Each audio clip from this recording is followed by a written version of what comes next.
जय हिंद जय भारत। मैं राम कुमार आपको अपने परिवार क्लब राम कुमार में आप सब भाई बहनों का हार्दिक स्वागत करता हूं। तो आज हम विज्ञान का जो 12वां चैप्टर है विद्युत धारा के चुंबकीय प्रभाव के हम ऑब्जेक्टिव क्वेश्चनों को कंप्लीट करेंगे। तो चलते हैं, स्टार्ट करते हैं ऑब्जेक्टिव क्वेश्चन को आपकी परीक्षा को देखते हुए, क्योंकि आपकी परीक्षा 4 मार्च 2025 को होने वाली है विज्ञान की।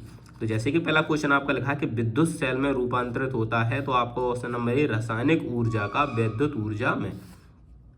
किसी धारावाही चालक के कारण उससे आर दूरी पर स्थित किसी बिंदु पर उत्पन्न चुंबकीय क्षेत्र होता है, तो आपको option number D R square के व्युत्क्रमानुपाती। एक चुंबकीय क्षेत्र में क्षेत्र के लंबवत स्थित विद्युत धारावाही चालक पर लगने वाले बल की दिशा होती है, तो आप कहोगे कि न चुंबकीय क्षेत्र की दिशा में चालक की प्रभावित हो सकती है। चलो आगे देखते हैं। तो आगे क्या है, इन दोनों दिशाओं के लंबवत। तो ऑप्शन नंबर सी क्या हो जाएगा, इन दोनों दिशाओं के लंबवत। जब विद्युत धारा किसी चालक पर प्रभावित होती है तो उसके चारों ओर कौन सा क्षेत्र उत्पन्न होता है, तो आप सब जानते हैं चुंबकीय क्षेत्र उत्पन्न होता है बॉम्बे। चुंबकीय क्षेत्र की दिशा किस नियम से ज्ञात की जा सकती है, तो आप सब जानते हैं कि फ्लेमिंग के दाएं हाथ के नियम से। Option number B. एक चालित तार के चारों ओर चुंबकीय क्षेत्र की दिशा जानने के लिए किस नियम का उपयोग किया जाता है, तो फ्लेमिंग के दाएं हाथ का नियम। अभी आपने पढ़ लिया, तो वही आंसर इसका भी होने वाला है। ऑप्शन नंबर बॉम्बे, फ्लेमिंग का दाएं हाथ का नियम। चुंबकीय क्षेत्र रेखाओं के क्या गुण होते हैं, तो कहते हैं वे एक दूसरे को काटते हैं। ऑप्शन नंबर बी, वे एक दूसरे को काटती नहीं है, वे एक दूसरे को काटती नहीं है। विद्युत धारा के चुंबकीय प्रभाव का अध्ययन सबसे पहले किसने किया था, तो आप कहोगे Hans Christian Oersted. Option number A. चुंबकीय क्षेत्र की इकाई क्या है, आप कहोगे tesla. Option number C. Fleming के बाएं हाथ के नियम में कौन सी उंगली चुंबकीय क्षेत्र की दिशा को दर्शाती है, तो आप कहोगे तर्जनी उंगली। Option number Bombay. फ्लेमिंग के बाएं हाथ के नियम के अनुसार अंगूठा किस दिशा को दर्शाता है, तो आपको ऑप्शन नंबर सी बल की दिशा। किसी चालक में विद्युत धारा प्रवाहित होने पर उसमें उत्पन्न होने वाली चुंबकीय क्षेत्र रेखाएं कैसी होती हैं, तो आप कहोगे वृत्ताकार रेखाएं होती है। Option number Bombay. एक चलित तार के चारों ओर उत्पन्न चुंबकीय क्षेत्र रेखाओं का घनत्व किस पर निर्भर करता है, तो आप कहोगे ऑप्शन नंबर सी तार में प्रवाहित धारा की मात्रा पर। क्वेश्चन नंबर 14, फ्लेमिंग के दाएं हाथ के नियम के माध्यम उंगली किस दिशा को दर्शाती है, तो आप उसका कहोगे विद्युत धारा की दिशा को दर्शाती है। Option number C. मध्यम जो मध्य उंगली होती है वो किसको दर्शाती है, तो आप कहोगे विद्युत धारा की दिशा को दर्शाती है। एक चालक तार में प्रवाहित विद्युत धारा के कारण उत्पन्न चुंबकीय क्षेत्र की दिशा जानने के लिए किस नियम का उपयोग किया जाता है, तो ऑप्शन नंबर बी फ्लेमिंग के दाएं हाथ का नियम। चुंबकीय क्षेत्र रेखाएं चुंबकी की किस दिशा ध्रुव से निकलती हैं, तो ऑप्शन नंबर ए उत्तरी ध्रुव से। एक स्थिर चुंबक के चारों ओर चुंबकीय क्षेत्र रेखाएं कैसी होती हैं, तो वर्तुलाकार होती हैं। Option number Bombay. यदि किस चालक को चुंबकीय क्षेत्र में रखा जाए और उसमें धारा प्रवाहित की जाए तो चालक पर किस प्रकार का बल कार्य करता है, तो यांत्रिक बल। Option number dog.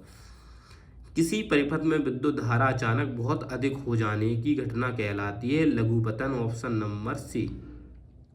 चुंबकीय क्षेत्र को उत्पन्न करने वाले तरीके हैं, तो आप कहोगे ए और बी, मतलब ये दोनों, मतलब नाल, चुंबक द्वार और विद्युत धारावाही लूप द्वार। इसीलिए ऑप्शन नंबर सी दोनों ए और बी।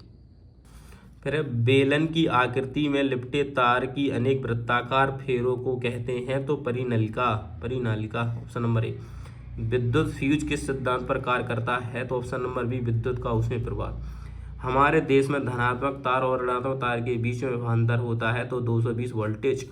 विद्युत उपकरण में अर्थिक का प्रयोग होता है, तो ऑप्शन नंबर डी सुरक्षा उपाय के रूप में। किस नियम के अनुसार आरोपित बल की दिशा चुंबकीय क्षेत्र तथा विद्युत धारा दोनों की दिशाओं को लंबवत होती है, तो फ्लेमिंग के नियम। ऑप्शन नंबर डॉ।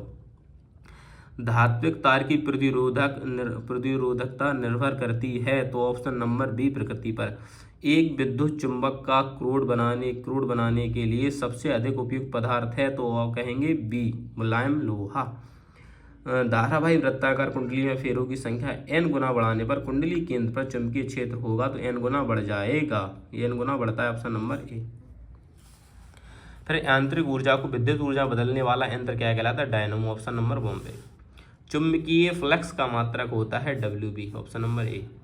विभक्त वलय का उपयोग किया जाता है, तो AC जनरेटर में। ऑप्शन नंबर ए। डायनेमो बदलता है, तो डायनामो क्या करता है, यंत्र ऊर्जा को विद्युत ऊर्जा में बदलता है। Option number C. चुंबकीय प्रभाव पर आधारित है। Option number C MRI। मानव शरीर के किस अंग में चुंबकीय क्षेत्र उत्पन्न होता है? तो आप कहोगे ऑप्शन नंबर डी, ए और बी दोनों, मस्तिष्क में भी होता है और हृदय में भी होता है।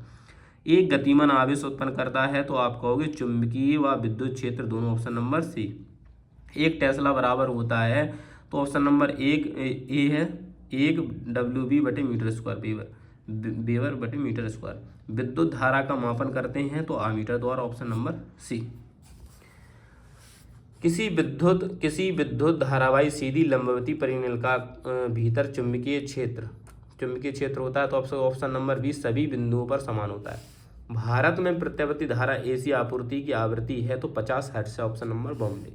बी, ए और फाई के अनुसार चुंबकीय क्षेत्र की तीव्रता, क्षेत्रफल व फ्लक्स के संकेत, इनके बीच का संबंध क्या होता है? तो ऑप्शन नंबर ए, फाई बराबर बी इंटू ए।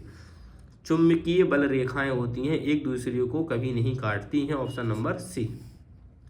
चुंबकीय क्षेत्र की तीव्रता का मात्रक क्या होता है? टेस्ला, ऑप्शन नंबर ए। कौन सा चुंबकीय क्षेत्र का मात्रक नहीं है? तो न्यूटन प्रति ampere square, option number dog नहीं, बाकी सब चुंबकीय क्षेत्र के मात्रक हैं। तो वीडियो कहीं समाप्त करते हैं, मिलते हैं नेक्स्ट वीडियो, तब तक के लिए जय हिंद, जय भारत, इंकलाब जिंदाबाद, भारत माता की जय।